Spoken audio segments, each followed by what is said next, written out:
Bonjour à tous, aujourd'hui dans cette vidéo, je vais aborder plus en détail ce qui m'a conduite à cette situation catastrophique d'abus d'alcool et je vais vous donner quelques-uns de mes tips pour une sobriété, pour démarrer sa sobriété, parce que ça fait désormais 2 mois et demi que je suis sobre.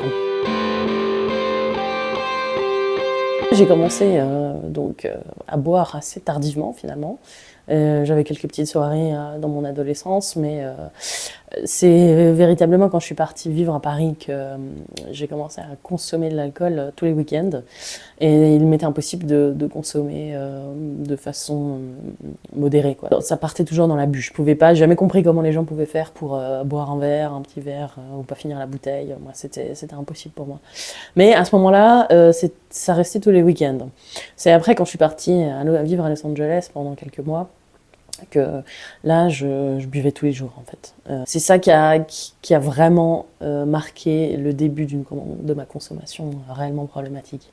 Et ça m'a inscrit dans une habitude qui allait devenir durablement problématique dans ma vie, en fait. Je buvais tous les jours. Alors de la bière, beaucoup, mais ça partait assez rapidement en vrille. Je passais du temps avec des étudiants de UCLA, donc c'était... Voilà, ils rigolent pas avec la consommation d'alcool. On commence à boire tôt, on boit beaucoup, parce que les bars et les clubs ferment assez tôt là-bas. Donc ils ont une manière de consommer beaucoup plus violente que nous. C'est du binge drinking la plupart du temps. Donc voilà, je pense que ça faisait partie d'une espèce de manœuvre d'auto-sabotage que j'avais mis en place parce que j'avais rêvé toute ma vie d'aller à Los Angeles. Et j'avais peur, en fait, d'échouer les nombreux buts que je m'étais fixés. Et donc finalement, pour ne pas avoir à échouer, ne pas avoir à faire face à l'échec, j'ai saboté simplement mon expérience là-bas. Ça a été le début d'un engrenage terrifiant parce que en revenant de ce voyage, je buvais parce que j'avais saboté mon voyage.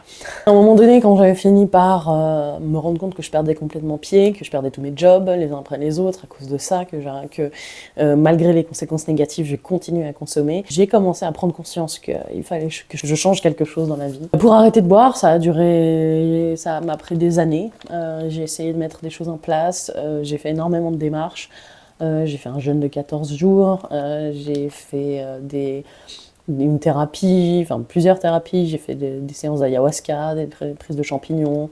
Qu'est-ce que j'ai fait encore? J'ai essayé l'antabuse, dont j'ai remarqué que les effets s'annulaient avec la cocaïne, donc je commençais à consommer tout ce genre de cocktails détonnants, et c'était la catastrophe.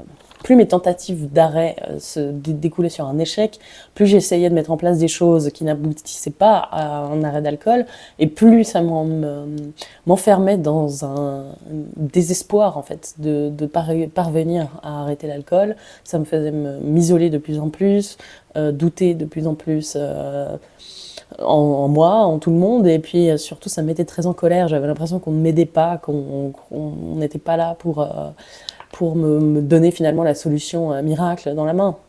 Et je pense que le gros déclic qui s'est produit, c'est quand j'ai réalisé que personne ne viendrait me sauver, que c'était à moi de me sauver moi-même, qu'on pouvait peut-être me fournir des outils à gauche, à droite pour m'aider, mais que c'était à l'intérieur de moi que ça devait se passer.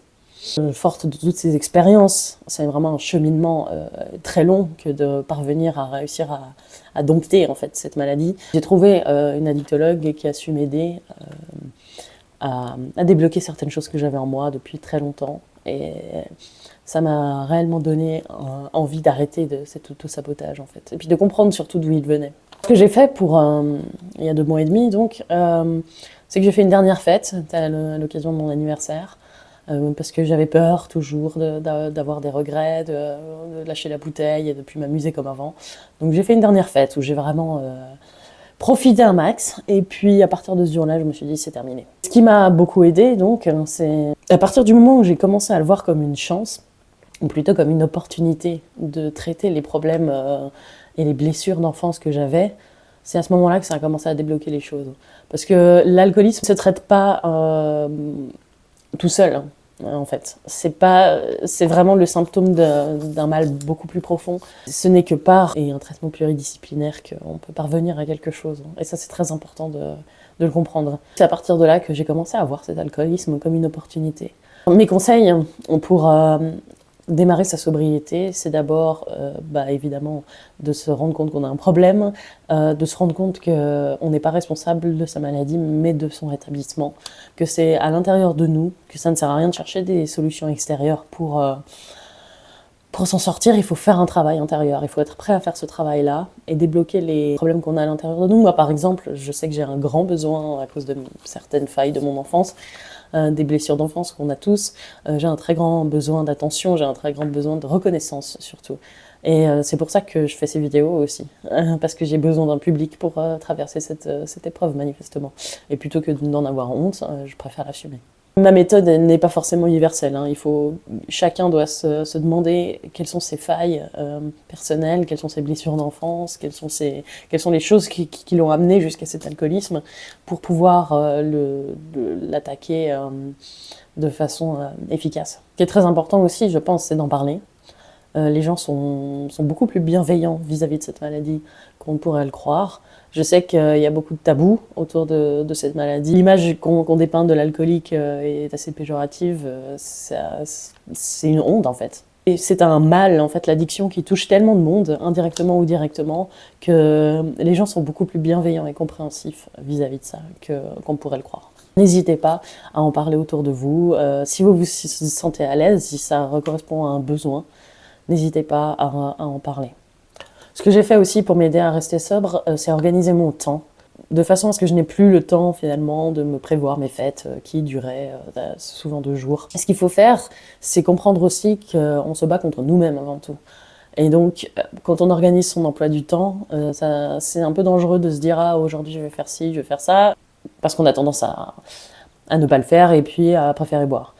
C'est pour ça que ce que je fais, c'est que je prévois mon emploi du temps à l'avance. Et ainsi, quand j'ai par exemple piscine ou grimpe ou échec ou ce genre d'activité, je réfléchis pas et j'y vais, simplement.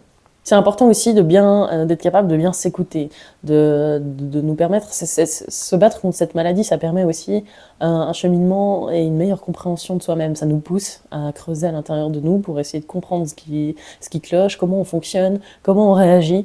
Et il faut absolument mettre son rétablissement en premier.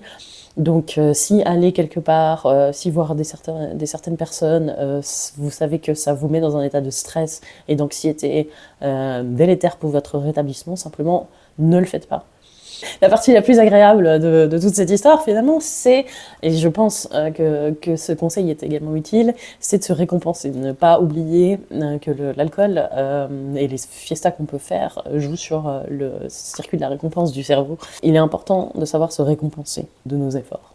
Et puis d'avoir des buts en fait, se dire que par exemple, ah bah voilà, pour mon 3e mois de sobriété, je me ferai un voyage à tel endroit. Déjà, j'en ai les moyens puisque tout mon fric ne passe plus dans l'alcool et la drogue, mais c'est important d'avoir quelque chose duquel se réjouir en fait. Et puis ça donne un sens aussi à son rétablissement. Voilà, ça c'est pour mes premiers conseils. J'espère que ça a pu être utile à quelqu'un. J'espère que ça vous parlera. Et n'hésitez surtout pas à me dire ce que vous en pensez dans les commentaires. Je vous remercie de suivre ce chemin avec moi.